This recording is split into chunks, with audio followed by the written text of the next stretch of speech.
I wanted to just say welcome to everyone, and I want to introduce to you two people who have meant so much to me in the last year. They are really responsible for the fact that my book is in print. Sandra Cleven, Cirque Press publisher.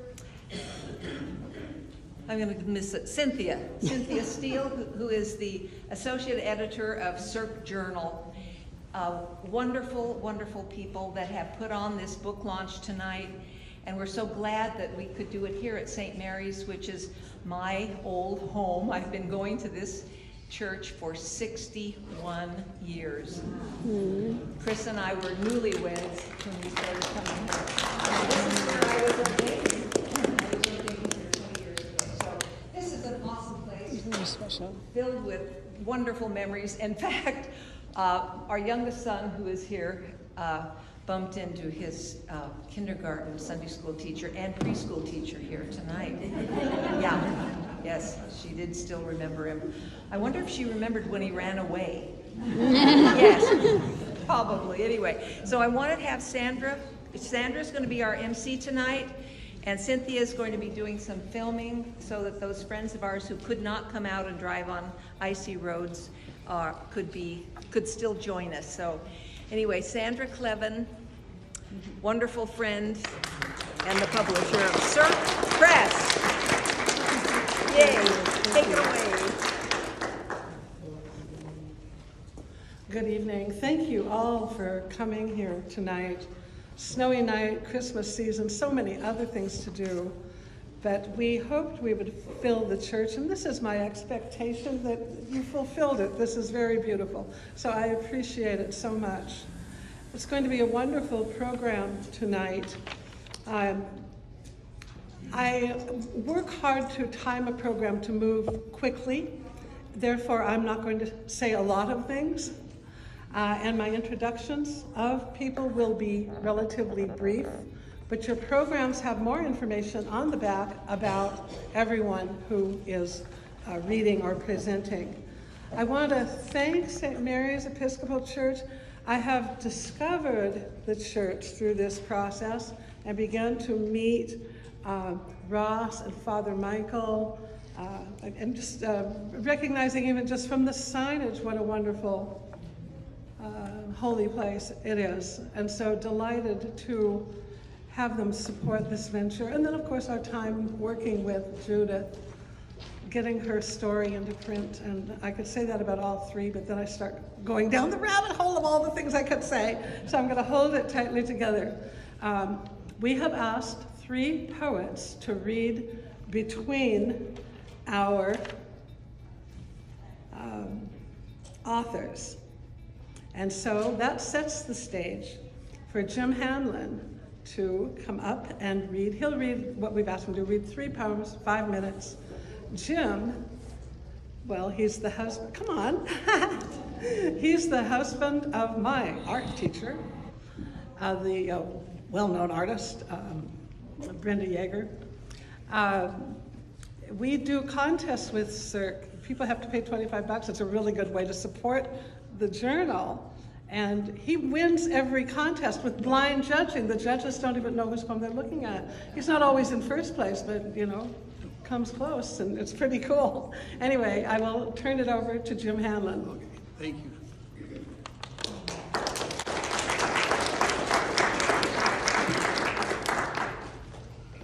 I want to thank Cindy and Sandy for organizing this, and I really appreciate being invited. I have 3 poems to read. Our high school basketball team played the mental hospital. We didn't score a point. And then keep it in front of you. Yeah. Get a little closer. Okay. We didn't score a point. Their center was a catatonic 6'8" center. He stayed under our basket the whole time with his long arms over his head. Once the ball fell into his hands, he pitched the ball down the court to a little man with white eyes, which scared us. He looked like a butterfly flapping its wings but he would catch it, and his body seemed to shift into something he remembered, like a basketball guard would do, and he laid it up. We spent a lot of time looking, standing around. We didn't run after him, and as for the center, it was like that game of keep away, where everything went sideways for us. The next poem is called 60s Cigarette Brands, my 1960s poem. There were 100 different brands in 1968. Campbell's were Dad's coffin nails. He stopped pounding when he hit 40. Unfiltered smoke filled the living room, hovering over us on Friday night fights. My uncle, a priest, visited us in 1960. He smoked the filtered Viceroys, he said, due to a previous heart attack. He kept a bottle of 500 aspirin in his suitcase, convinced he could keep the heart open. My friend drove a jukebox of a pickup, and cigarettes cost the same as gas, 29 cents. Marlboro meant he drove left arm out the driver's window, preserving his freshly installed front seat. My sister smoked Chesterfield candy cigarettes. She protected like her Halloween stash and her Easter baked eggs basket. She struck a pose with a red tip prop, one time blowing sugar smoke out of it. Okay. And the last poem is my Earth poem. It's called All the Way Down.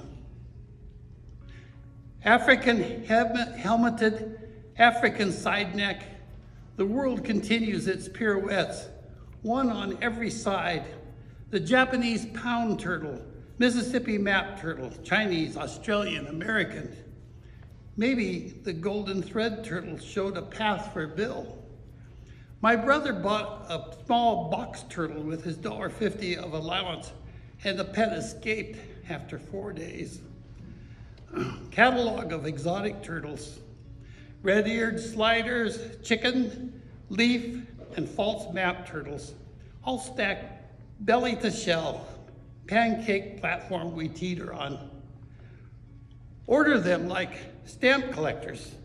Alabama map, Western India peacock, Eastern Philippine forest, and Chinese soft shell turtle.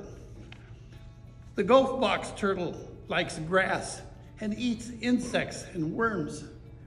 At the bottom are the hod carriers for the world. Pig-nosed snapping turtle, big-headed, and the black-knobbed ones. Thanks.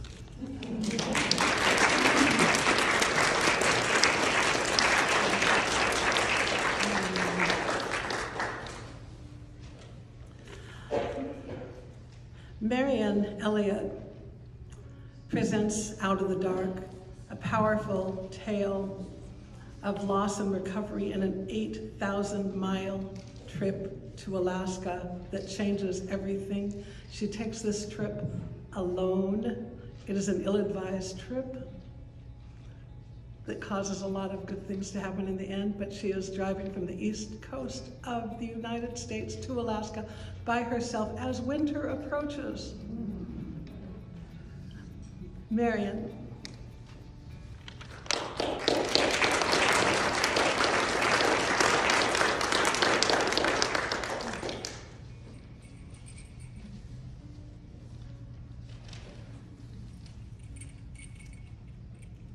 Oh my gracious. So nice to see so many people interested in celebrating books. And also a lot of familiar faces out there. That's nice. Thank you so much for coming. So, trying to pin down a reading when you have 300 pages in your book and you only get to pick one is a challenge to say the least. You could probably read just about any page if the idea was to just give a sound of what the book sounds like. People are interested in that. But most people want to know, what is the book about? So I looked for a page, a little bit longer than a page, that would get to the theme, the underlying theme. Now, the book has a lot of different threads, but the predominant theme for the book, the one that really takes over,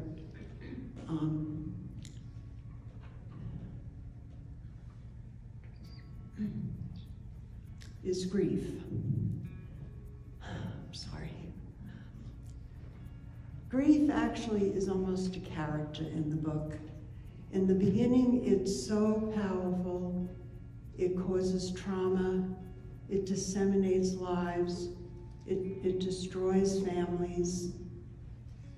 It just is rendering people who are grieving unable to function. But grief has a way of evolving over time. And as it ages, it loses its strength. And the griever, it makes it more possible for the griever to find a way to keep it in its place.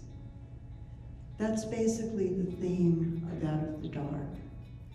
So I chose a reading that more or less gets to that point, except it's metaphorical. In the reading, grief is winter, and the whole story of how it goes about is buried there. So it's set in a cabin, a remote cabin, in the foothills of the Talkeetnas, in mid-winter, very cold and dark. And the person, Jean, is actually myself. Everything in the book is true, but names have been changed, and to go into the reason for that would be too long a story for now. So the other, and the dog, there's a dog in the story, Jack, and the other person is my son who had died, but this is 20 years after his death. I don't have my glasses, hopefully I can see.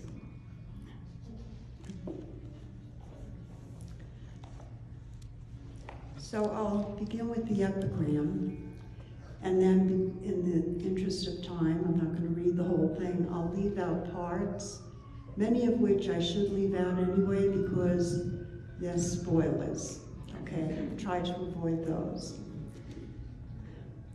Lo, when the sun streams through the wood upon a winter's morn, where'er his silent beacon intrudes, the murky night is gone. Now, I'm sorry, I'm gonna have to get my glasses.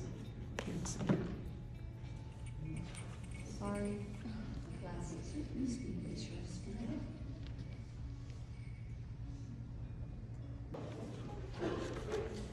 So is this loud enough?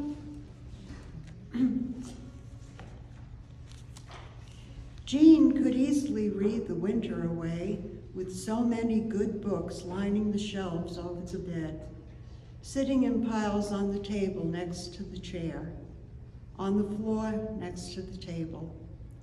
They filled more shelves up in the loft, but Jean was weary. In the midst of January, winter was always lurking, and Jean was on watch lest winter grab hold. Wise to its ways, she knew how it could fill the cabin with the dark and the cold, lure her into her bed, wrap her down, and when it had her sufficiently seduced, seep slowly into her soul, how it could render her dormant, like a bear asleep in her den. Whenever Jean sensed winter creeping in, when once again it skulked in the corners and rattled at the door, she left the books behind and went to feast her eyes on the sun, It had been weeks since the sun stopped coming to Jean's cabin, stopped rising high enough in the sky to show its face above the southern ridge. Since then, her valley sat in a dim light, a subdued world of neutral shades in the background of white. But when alpenglow warmed the far-off tundra hills, and the frosty treetops on the ridge above the cabin began to glint and sparkle, when she could see hints of blue in the winter-white sky, Jean knew the sun was there. Today, she would ski out of the valley and head for the North Ridge. She knew of a high bench where she would have a clear view all the way to the river. If she could get there in the short window of daylight before the sun set, she would look to the west and see the sun in all its glory when it came out from behind the hill and hung over the river, getting ready to go down.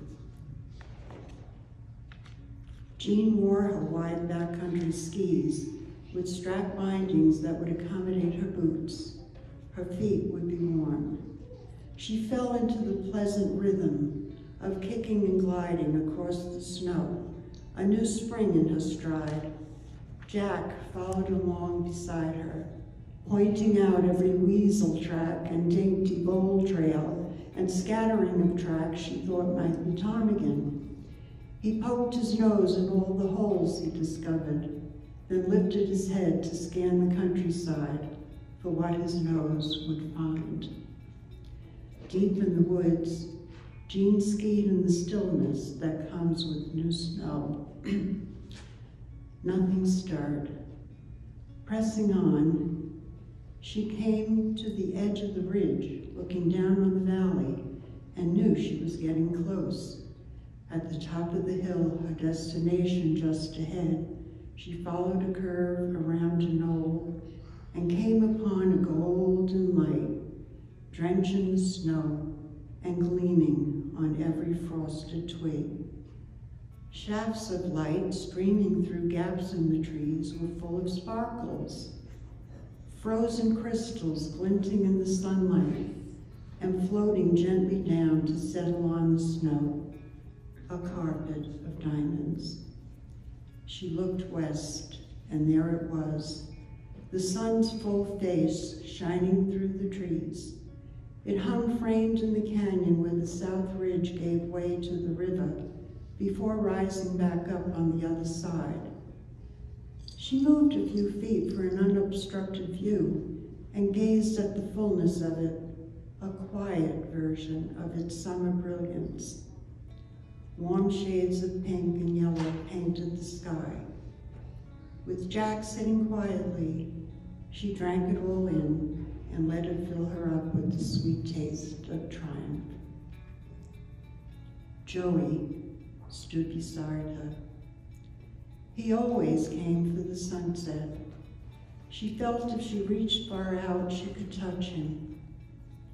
And as she watched the sun angle low toward the horizon, she began to know it was time to head back.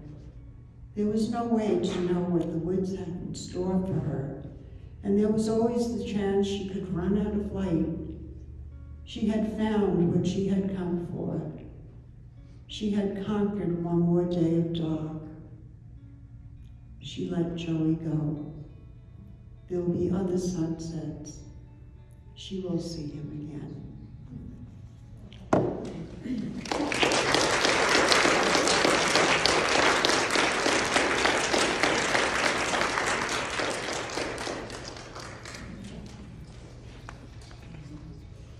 Thank you so much, that was beautiful. Robin Kroger is our next poet. She's been a public school teacher for, I think it's 25 years. But one of the things that I like most about her is she is a Fisher poet. And if you have not heard of that group, you might think at first, oh, these are fly fishermen who are writing about what they do out there. But no, this is a group, commercial fishermen, Washington, Oregon, Alaska. They write poetry and they get together, and she's among that group, and she's been published in their thing, whatever they put out. But I just think that's cool. But I've got a lot of Alaska fishermen in my family and names on the memorial in Ballard. It touches me deeply. And so, Robin, come on up. Good evening. Thank you for inviting me. I'm happy to share with you in the next 5 minutes 7 of my poems. I will start with one that I wrote in the wee hours last night for this occasion. Solstice Solace. Spending our short days pretending there is no ending, we collect and collate elaborate curiosities. During the darkest hours, contemplating nebulous complexities, pinpoints of stellar brilliance illuminate atmospheric anomalies. Painting thick velvet nights with sweeping Van Gogh skies, obscuring constellations with captivating aurora lights.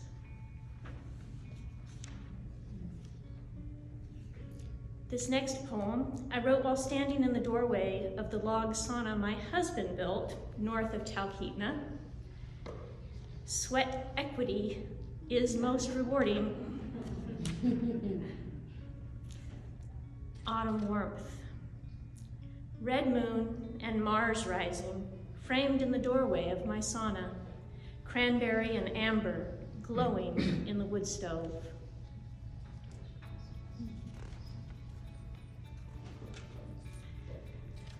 My husband and I went for a walk in the woods at the end of October this year, a couple of weeks after our last berry picking expedition of the season, which inspired this poem.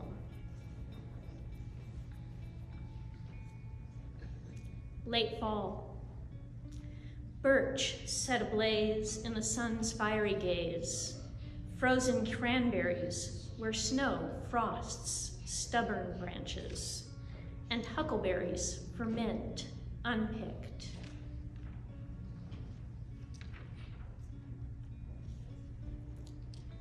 This one I wrote last winter while helping to shovel out the neighborhood after that major snowfall that shut down Anchorage. I stopped for a minute and looked up. The trees were full of snow buntings calling to each other, making fun of us humans. First snow. Shoveling snow, buntings calling, my attention alights, branches reaching, yellow yesterday, feathers white against blue, sky heavy with snow.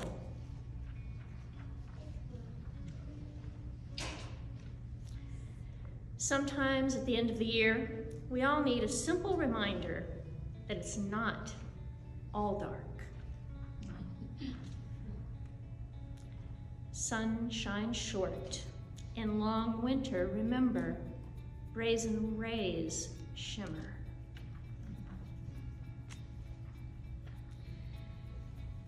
This next poem is the one that started my public readings. I shared this one at the Kobuk downtown some years ago. It was well received by the judge. I hope you like it too.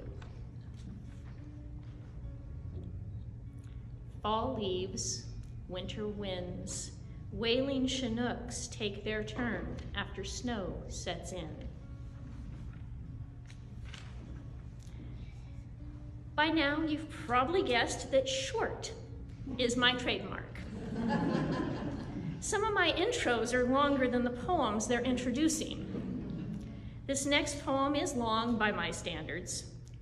To be clear, I am one of the elders to be found walking around Cheney Lake. Sand and snow. Walking around Cheney Lake, sugar snow under my ice cleats, like cold sand beneath bare feet. minuscule crystals scattered like glitter everywhere my eyes meet. Sand and snow, the same but different. Seasons ebb and flow. The young couple swinging their child between their two hands. The gray elders walking slow, alone, holding hands. Their smiles looking through the years, backward and forward. The pendulum swings like that child, now that elder. The secret they share, glitter sparkling in their eyes. They are the same, but different. Thank you again, Sandy, for inviting me. Congratulations to Marianne Elliott, Dot Barterson, Judith Leffen, and to Sarah Berg. I'm sorry you couldn't join us tonight. You all deserve the very best.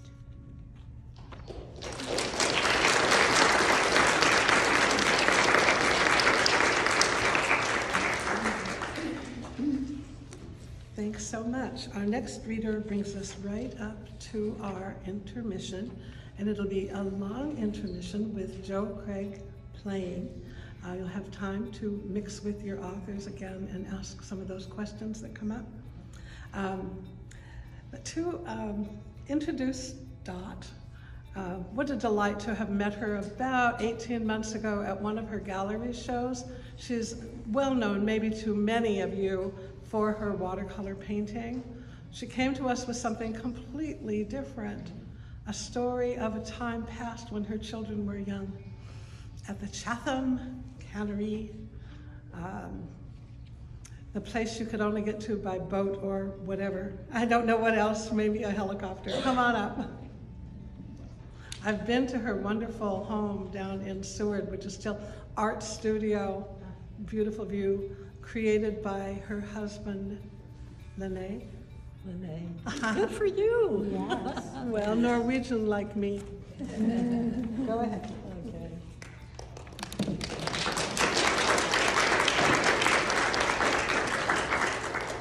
So my name is Dot Barterson. Don't ever forget it.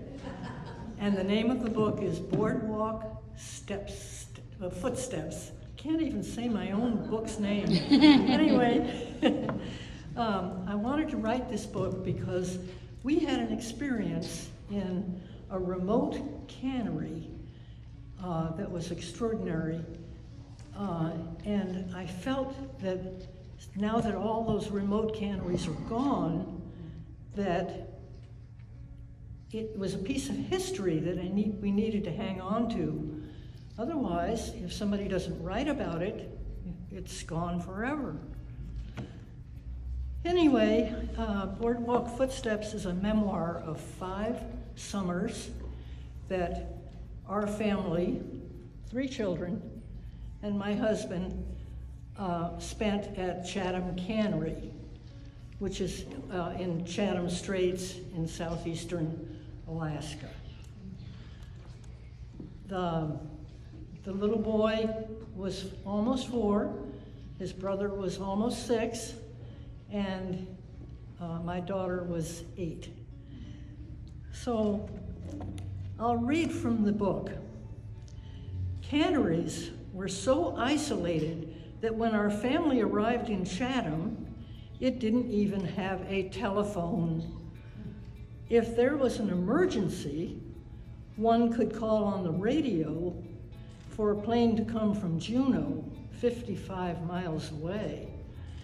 If the superintendent didn't want other people listening, he'd have to take a float plane to Sitka, which was 40 miles away over a mountain. If he wanted to make a sensitive phone call. There are some things you don't want boats listening to, and that was their communication, of course. Toys. The children were told, don't bring your toys, there'll be plenty to play with there. And their suitcases were small. So, that was no problem. The native village had all these children in it. They didn't bring toys, they made them. And there was a beach. Oh, yes, and missionaries. The missionary boat was the Anna Jackman. It toured all over southeastern Alaska and stopped in each place for 1 week at a time to tell Jesus stories and play games.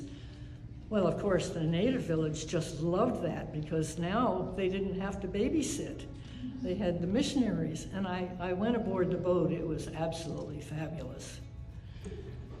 I'm reading from the book, page 302. Look at this. Look at all those tabs.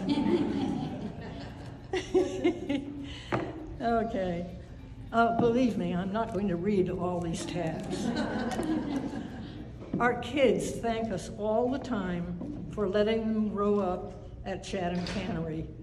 But it's probably just as well that I didn't know everything that they got into there. As adults, they shared stories. Well, and those stories were better than the ones that they told that actually happened when I was witness to it. Now, let's see.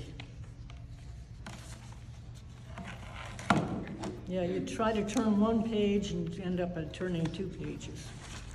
Page 2, okay. One of their favorite games was called Stretch, when they'd stretch themselves between 2 barges. Little Rolf's legs weren't as long as Dory's and Blaine's, and it didn't take much barge movement to find the limit of his stretch. One time he fell in and Dory pulled him out. They also confessed to throwing rocks on the conveyor belt to see which ones would ride all the way to the cannery. Reading from page 131. Yesterday, I caught all 3 kids rolling cigarettes underneath the oil tank. They were making them out of Band-Aids and tea bags and lighting them. Under an oil tank? There were later consequences for Dory. She had become friends with a little native girl named Dorcas Paul. So the following summer, after the kids smoked under the oil tank, Dory eagerly went down to the native village to renew her friendship. But Dorcas's mother wouldn't let Dory play with her daughter until Dory assured her that she did not smoke. She didn't want her Dorcas to be friends with a hard-boiled 9-year-old smoker. Reading from page 299. All 3 of our children say they sort of grew up in the business, seeing how their father made a living, picking up on the synergy of the operation in motion, how if a worker dropped out, he'd need a replacement immediately or the entire line would get shut down, until they figured out how to do without someone. They experienced the camaraderie of the workers and saw how the workers who came didn't want to leave. There was a lot of loyalty at the cannery. And I saw this camaraderie myself. It was almost like a club. They wore bandanas and oilskins and wristers and gloves, and they'd waddle to the cannery to do their thing, whatever it was, very repetitious. But there was so much competition to see who could produce cans and salmon in cans. Salmon in cans faster. And I carried that sort of mantra into my the rest of my world. Well, prejudice, that's the next one. The least prejudiced person that's the name of what I'm going to talk about, yes. As an adult, our son Blaine says that his dad was the least prejudiced person that he ever knew. But he ran the most segregated business that you can imagine. But that's the way canneries were in those days. You had the native village, and then you had the Filipino house, and then you had the cannery where everybody got along, and then you had the white bunkhouse, and then you had the white mess hall. Well, the white bunkhouse had one black man, which I thought was fun. Barging workers. In order to get workers, well, we had the Filipinos. We would send a barge across Chatham Straits to the other side to a little town called Angoon. Anybody know anybody from Angoon here? You do, okay, a couple of people. It's a very small town, it's a native village, and they were all lined up on the shore with all their things that they would need for the summer, and then clamber aboard the barge, and along with grandmothers, babysitters, washing machines, and half the town's dogs. And my husband told me, yeah, you hire one person and you get 6 to 10 to 12 other people all living in the native village.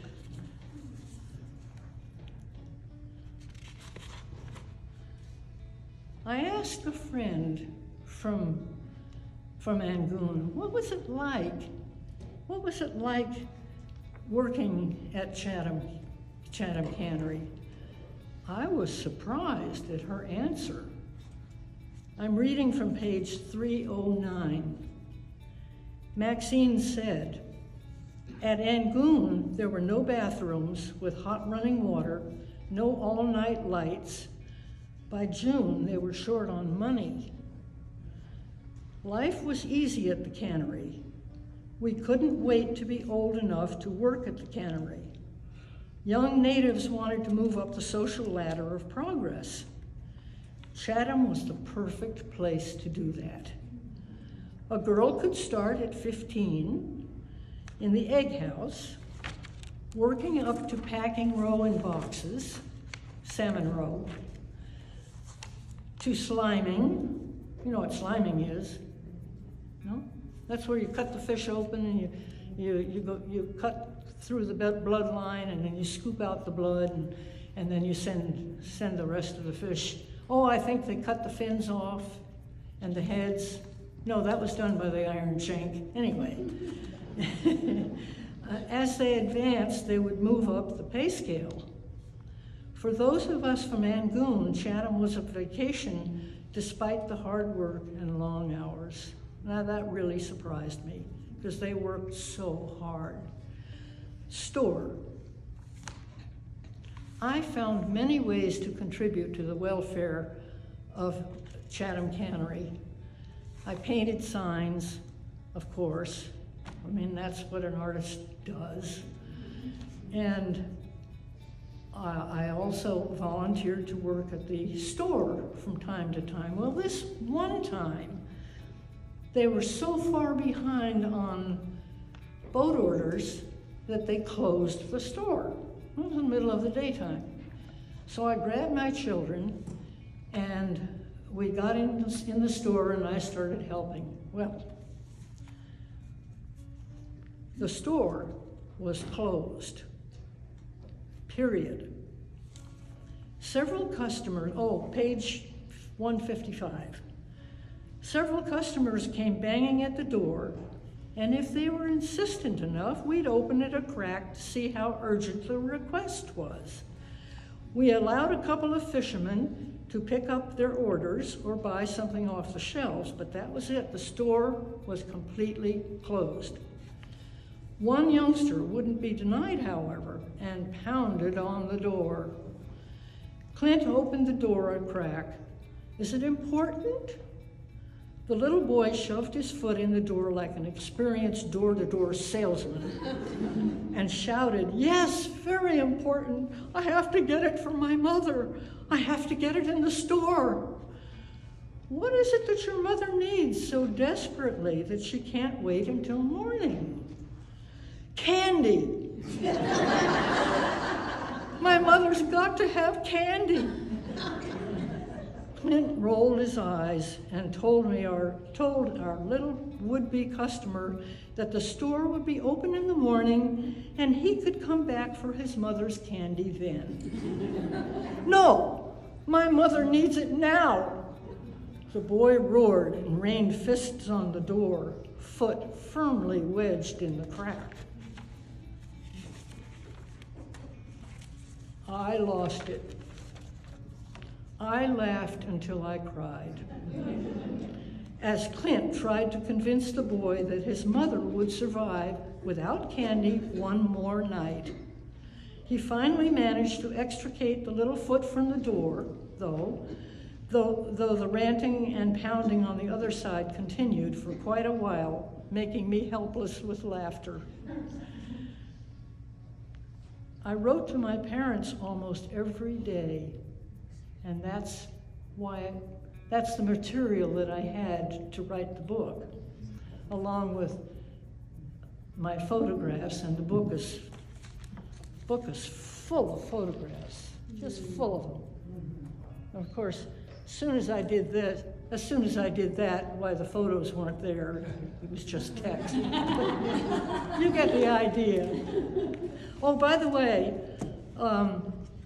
stop by my table and pick up a bookmark.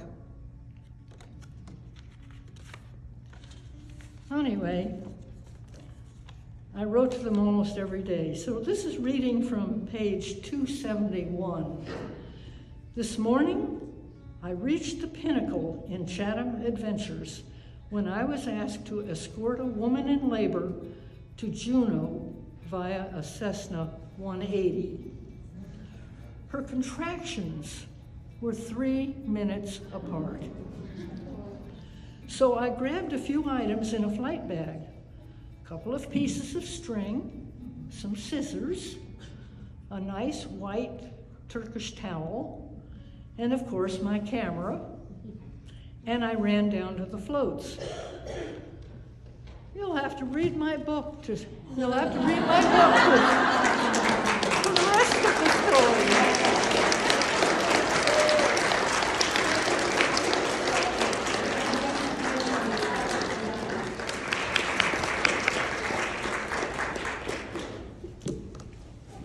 You know, I've always said that nothing gets done unless you're surrounded by incredible people.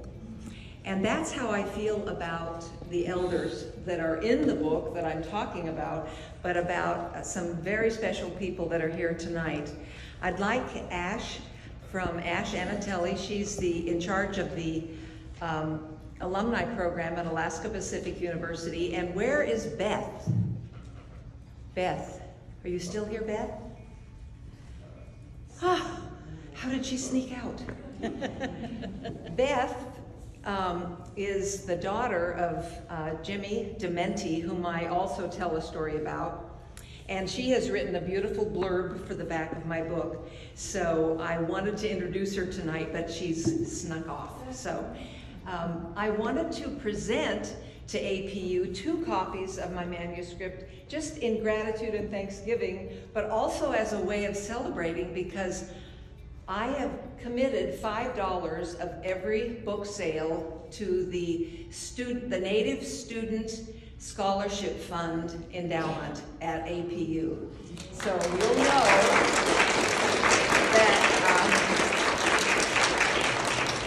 you'll know that your money is supporting getting Native students to go to APU. That's my favorite. That's my alma mater, and they're a very, very special place.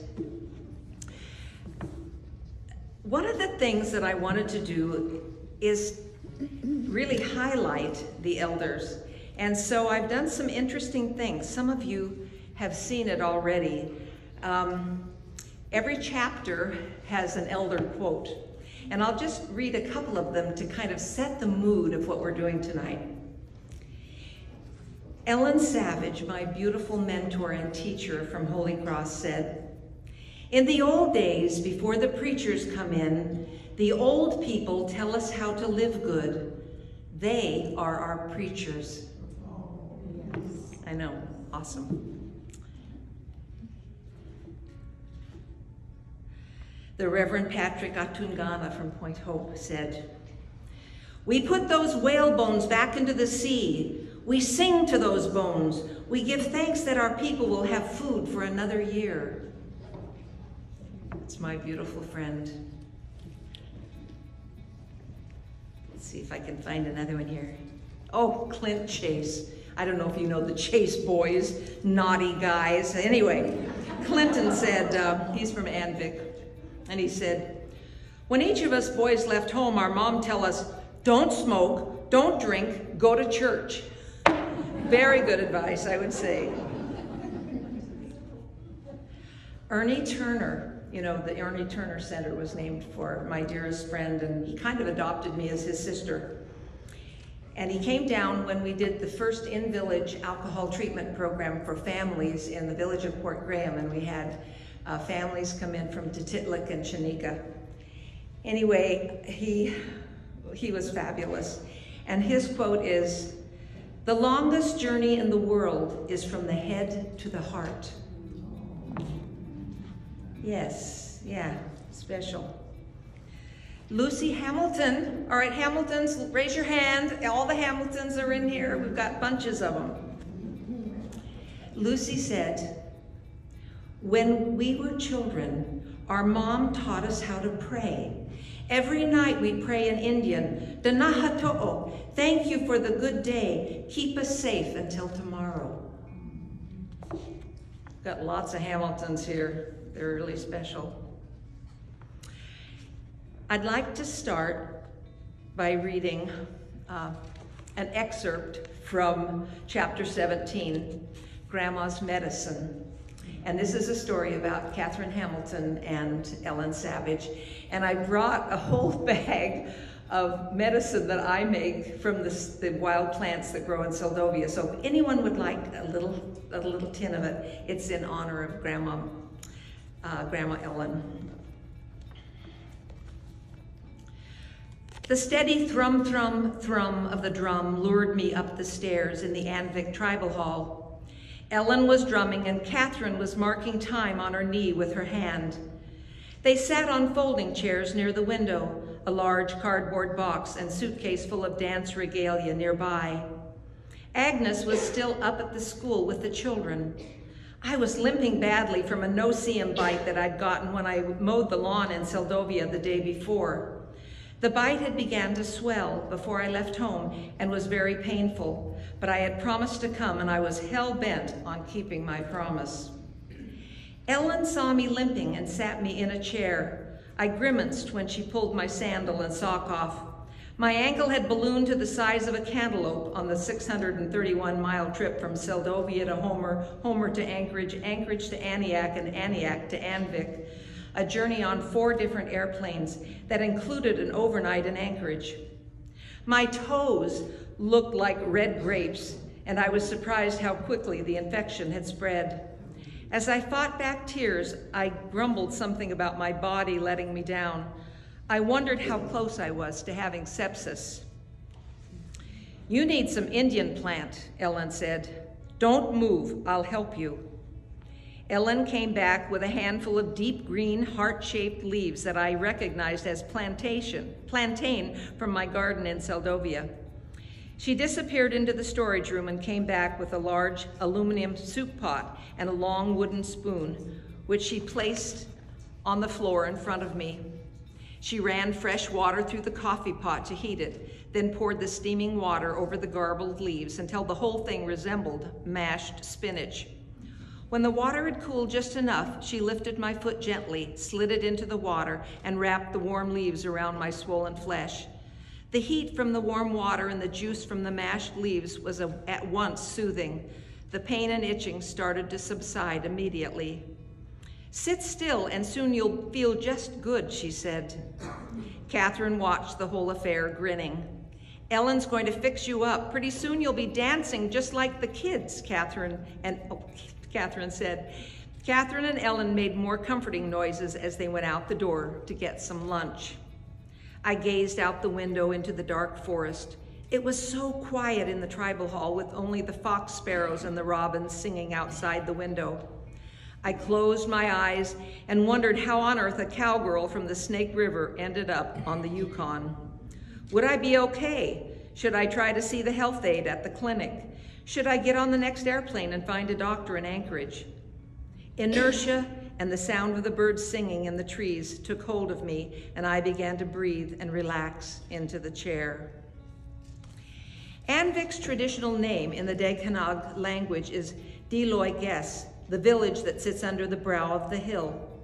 The Yukon River, flowing 2,300 miles from its headwaters in British Columbia, Canada, past Anvik on its way to the Bering Sea, has carved a steep bank where it glides past the low hills that separate the Anvik River from the Yukon. The Yukon is a superhighway in both summer and winter for people living in the region. Spring can be treacherous, a treacherous time for travelers when the river ice begins to melt. Ice jams at Holy Cross, where the river takes a sharp turn west and cause the silt-laden water to back up into all the lowlands. I heard a story about one of the Chase boys who found the Reverend Dr. Chapman's communion box from the 1880s floating in those spring floodwaters and hid it away for 50 years until it finally made its way to the Anvik Museum. An ironic gesture from a people who were beginning to reclaim their culture and spiritual ways after 100 years of suppression by the Christian churches and the Bureau of Indian Affairs schools. At Spirit Days, trusted elders were taking their rightful place as teachers and tradition bearers for the children. I was honored and humbled to be invited with Catherine and Ellen's daughter, Agnes Jackson. I'm going to do a little skipping because there's just a precious story I want to tell, and I don't want to run out of time.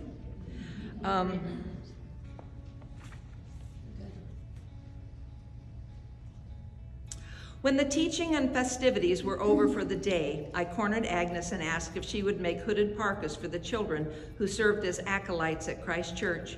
She was tickled by the idea and said she would look for fabric when we got back to Anchorage. We were ready for a good night's sleep, so we packed our gear into the tribal hall's 2 great guest rooms off the big room where we had been dancing with the children. Ellen and Agnes took one room and Catherine and I took the other. Late that night, I heard sounds coming from the big room. I crawled for my sleeping bag to investigate and found Ellen throwing water all over the hall. I must have looked startled because she announced, "Holy water."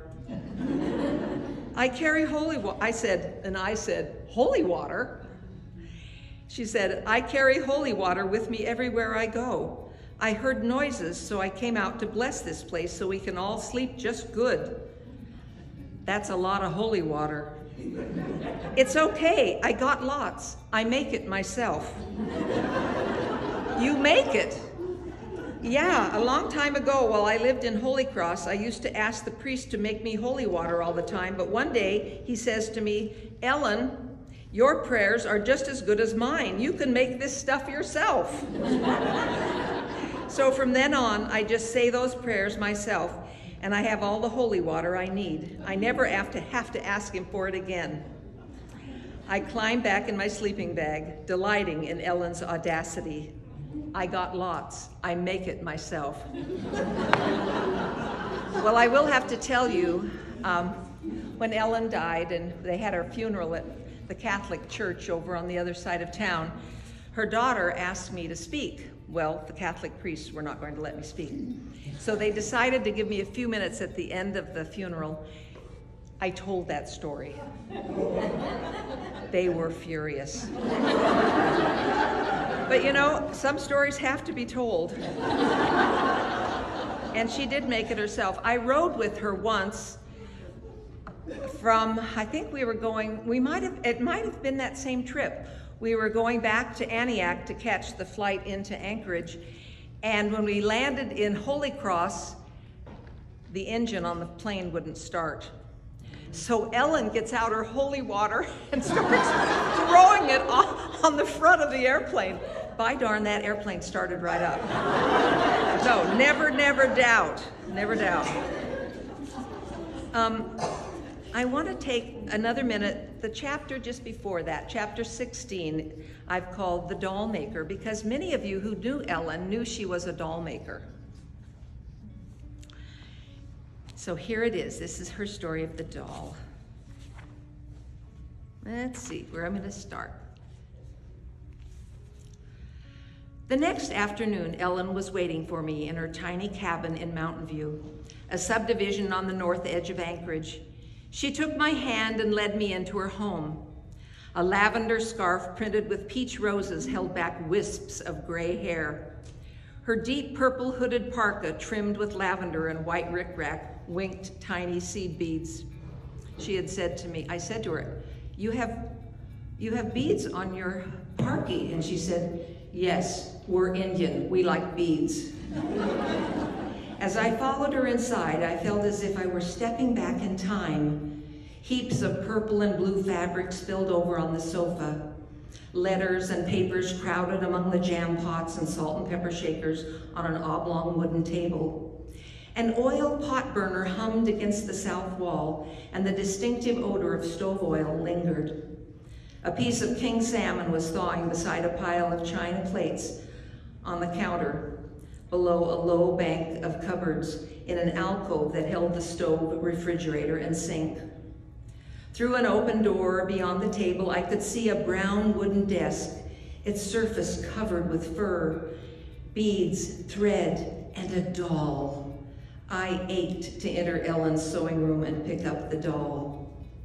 I sighed deeply and melted into the chair at the table, feeling like I belonged there, just one of the jam pots.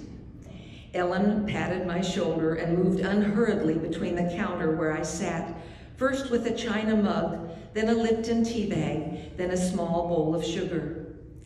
Each time she returned to the table, she paused, touched my shoulder, and seemed to explore my face with her gaze. I sensed an intimacy that was deeply comforting and familiar. I felt my heart opening as I allowed her languorous eyes to search me out for who knows what. Did she know all about me? I thought. I had uttered a few words. I love dolls. When can I come? These sounded like coded messages to me now as I slipped back into the memory of that day. Time stood still, and I became still as I allowed an old woman to make me tea and reach deep inside me to touch a longing I had not remembered was there. Good you brought your tape recorder, Ellen said. In the old days, before the preachers come in, the old people tell us how to live good. They're our preachers. My mama used to tell us a little bit every day. She'd tell us to sit down and don't move. If we move, she'd tell us, the words I'm telling you will just fall off of you and you won't remember nothing. I smiled as I realized this story was for me. Sit down and don't move or my words will fall off of you. I sat still with my hands wrapped around my teacup and the hum of the tape recorder marking time. Whatever come to her, she'd tell us about how to live, Ellen continued. And that's how I live right now, just like my mama said. Talk to Dinahato'o every day, and that way he'll take good care of you. Dinahato'o, is that the name the Dekatan people call God? She nodded. Danahato created the world and everything in it, the water and trees and birds and the animals. He created everything with a piece of his spirit in it. It was a time when all the animals could talk and the people could talk and understand one another and the animals. It was a story time.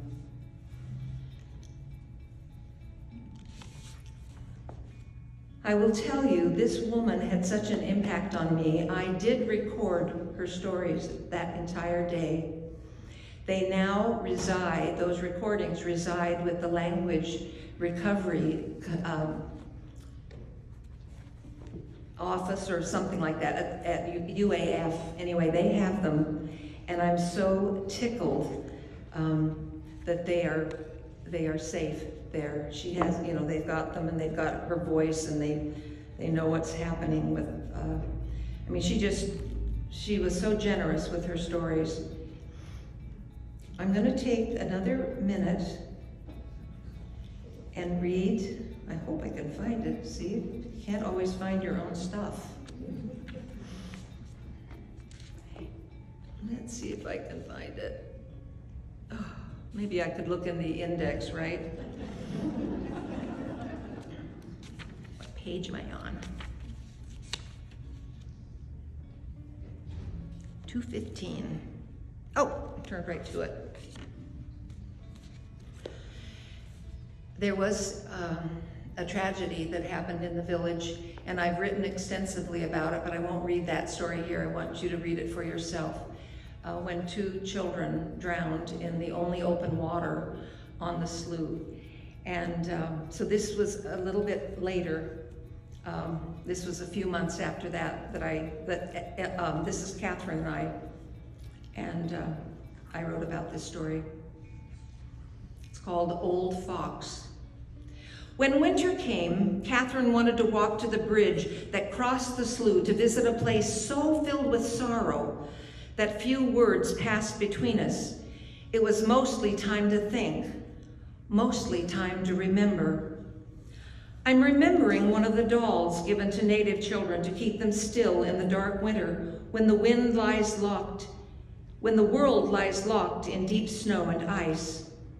It's a rag doll sewn from turned cloth, a term my grandmother used when a woman had only one dress and should turn it so the faded parts could somehow be hidden inside, or the worn parts could be put where they could rest. A capable woman was one who could turn a dress several times and no one would be the wiser. My great-grandmother was that kind of woman. I'm remembering this doll because it had a fur ruff made of rabbit fur and white fox fur. I'm a cowgirl, really. I eat meat, and I wear fur slippers, so what I'm about to tell you will seem strange.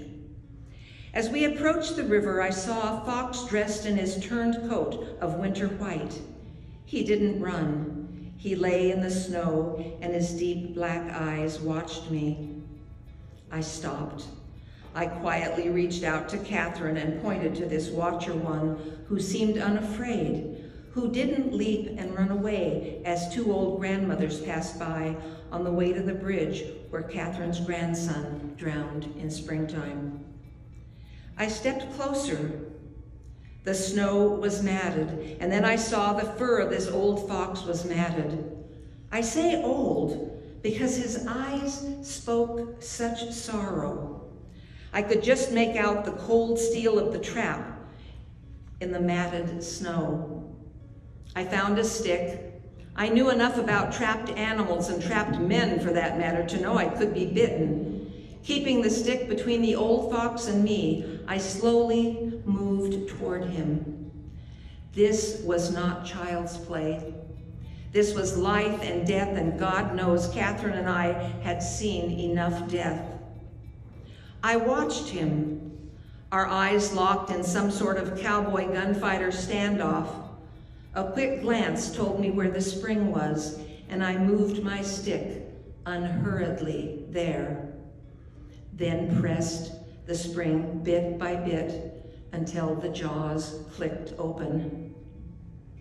He lay there, watching me still. I didn't understand until I saw his hind leg twisted and broken and a little bloodied. He got up, stiff and half frozen from his night of terror, and began to limp off toward the river, lippity, lippity, not very fast. I wonder if great-grandmother regretted leaving Missouri as she traversed the rugged terrain by Conestoga wagon into the Idaho Territory in 1866. I wonder if Catherine played with a doll like this on a winter's night in a tiny cabin somewhere near Swiftwater in western Alaska. I wonder if her daddy trapped the fox and made the ruff that kept her warm when the bitter winds blew over their frozen world. The old fox stopped at the brow of the river and cast one last long look at the old grandmother who had set him free, and then he turned and disappeared from sight. Thank you.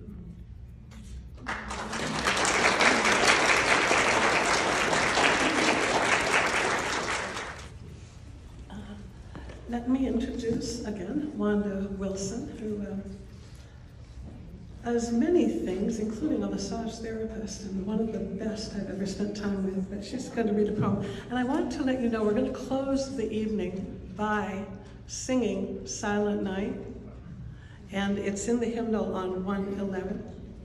What? And photographs. Oh, well, that's for the players, as I call them. The authors and the poets stay for pictures like at a wedding. So with that, I will give it to you, Wanda, and then Cynthia will follow with a reading from Kissing Kevin.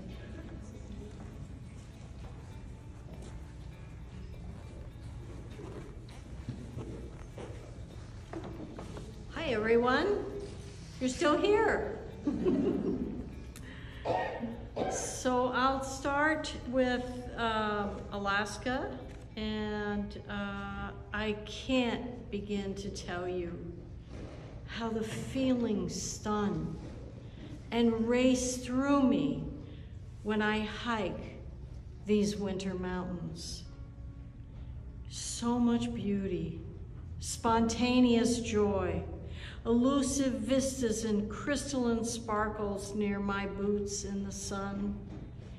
Deep dark shadows hide in the metal-bending, cold, searing valleys.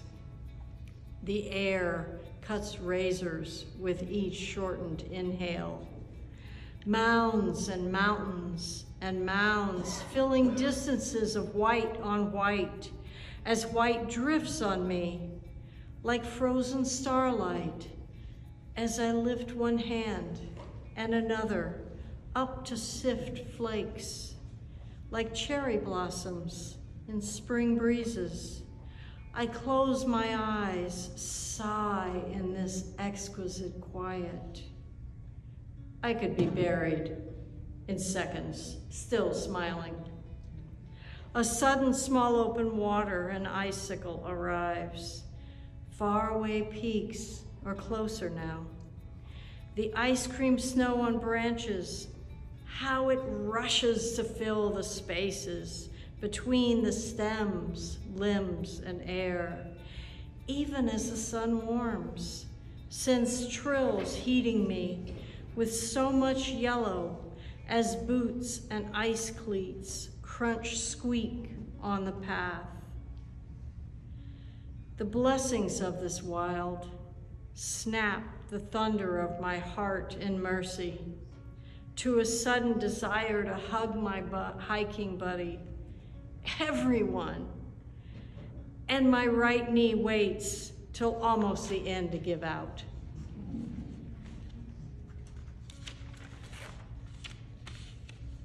So do you want to hear about bears or a Mississippi murder? Bears? Okay, bears.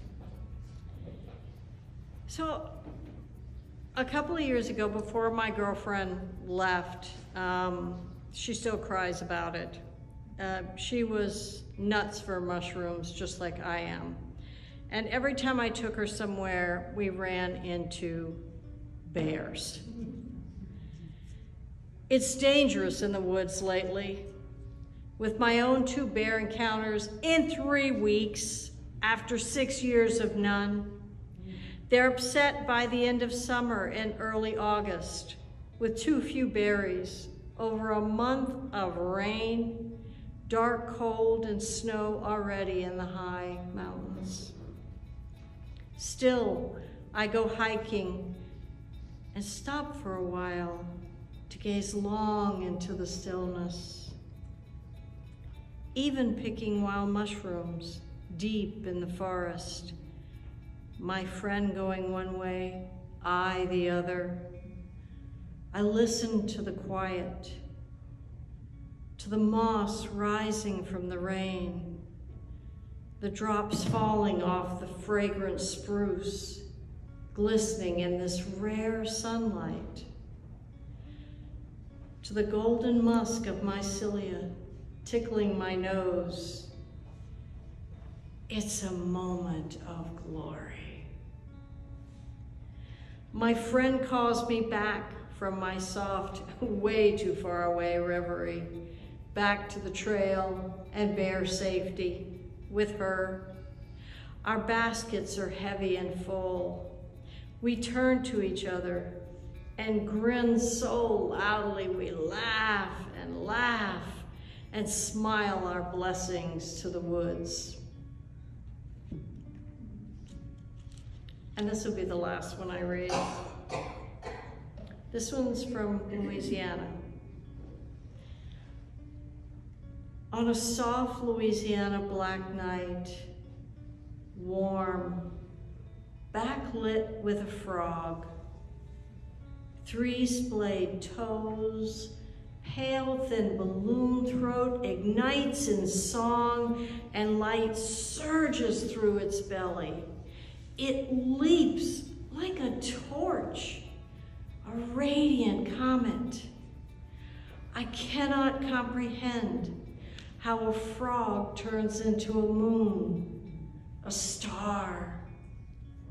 I envy such an intimate glow and long to be a beacon that ignites a secret fire to blaze through the hidden dark inside me. Thank you.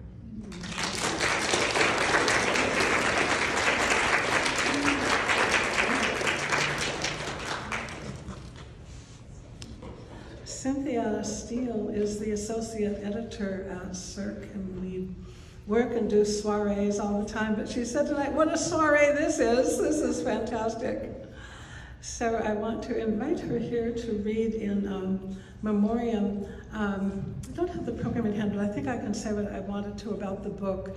On the back where we reference this book on the back of the program, I quote Sarah Berg, and it's from the end of her obituary, which she wrote before she passed away. And she says roughly, something like my little story, my little book is done. It'll probably make you cry. It did me. I'll read it correctly. Yeah. So she was an Army nurse in Vietnam. I wrote a short book called Kissing Kevin that takes you on one of my earliest adventures as a U.S. Army nurse in Vietnam. It is quite good, but might make you cry. It did me. Sarah Berg passed away peacefully at home in Homer, January 24th, with her family at her side. This time last year, I was talking with her about the book as we put it together. We knew she was in hospice care, and we worked hard to have that book finished. She passed away before it was quite done, but she saw it was going to happen, and her husband helped us get it all wrapped up.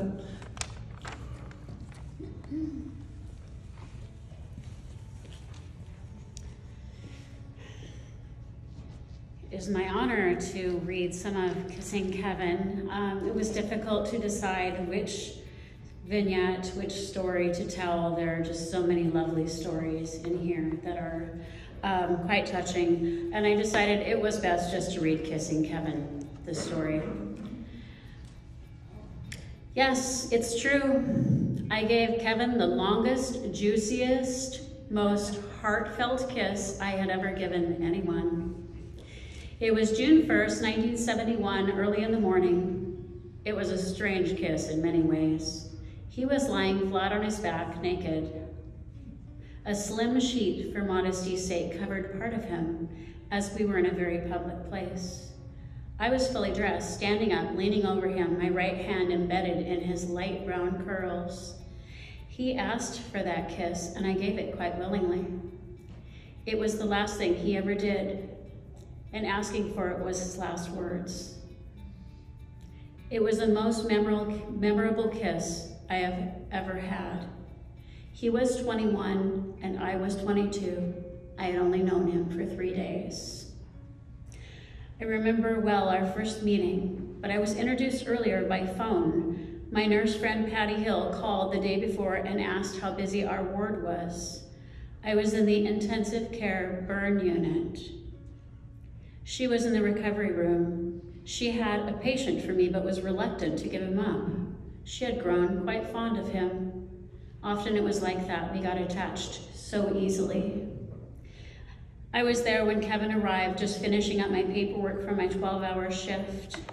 The new crew on the ward greeted him, and the old crew from the recovery room delivered him on their way back to their beds. He was put right next to the nurse's desk, as he was the sickest. I looked up from my papers to see why there were so many people and so much activity. The first thing I saw was Kevin's terror-filled face. I ran to the head of his bed and put my hands on the sides of his face and bent down and whispered in his ear, "Kevin, it's okay. I'm Sarah and I won't leave you. You're in good hands. They're all experts. They know what they're all doing." I stayed an extra hour and talked him through every maneuver, sitting on the floor so he could see my face. He was on a striker frame and was being turned over for the first time, a terrifying event for him and all of us. Okay, so why was this so difficult for Kevin? Every few hours we flipped several strikers. We could do it in our sleep. Well, Kevin was special. He had more tubes and machines attached to him than any of us had ever seen. Every tube needed to remain attached and functioning to keep him alive. We had to be sure of where every tube would land after the flip. There was no room for error. We had to go slowly and carefully, and quite frankly, the crew was frightened. When it was completed, the team was shaking and hugging each other. I, meanwhile, never stopped whispering in his ear to keep him calm and unable to hear the nervous crew. Skipping a little. At this point, the war was slowly winding down, so we had only 4 patients in the ICU with 2 nurses and 2 corpsmen. This was an unheard of situation. Usually we had 17 patients. I was assigned to Kevin solo. What a treat.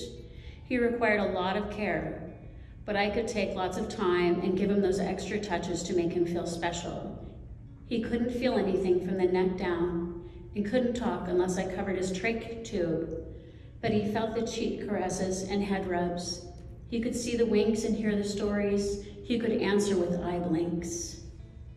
I could explain everything to him. I could give him what I wanted to give them all, but never had the time. I used to run down a full ward trying to touch as many toes as possible, letting the boys know I was thinking of them even though I couldn't stop because someone else needed me more.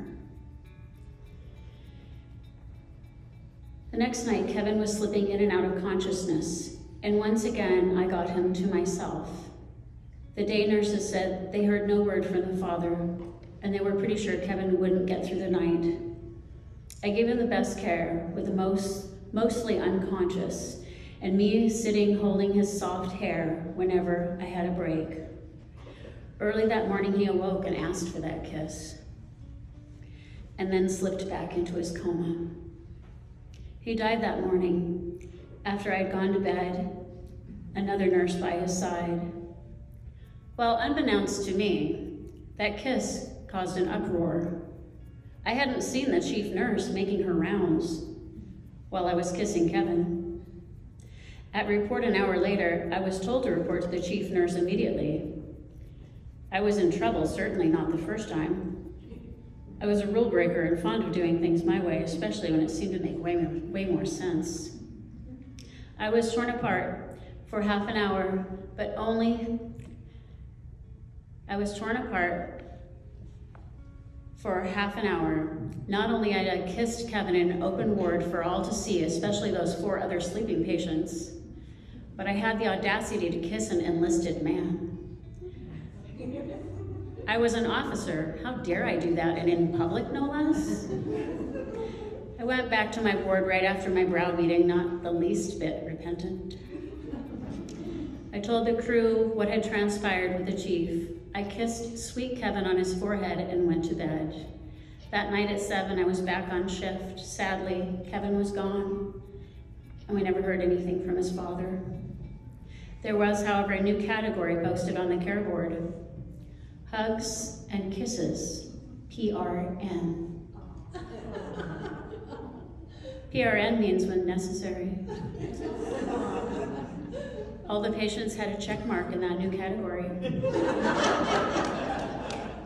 To make things more official, the doc even wrote orders in every chart. The nurses were happy to oblige, and the patients received that extra attention eagerly. Thank you.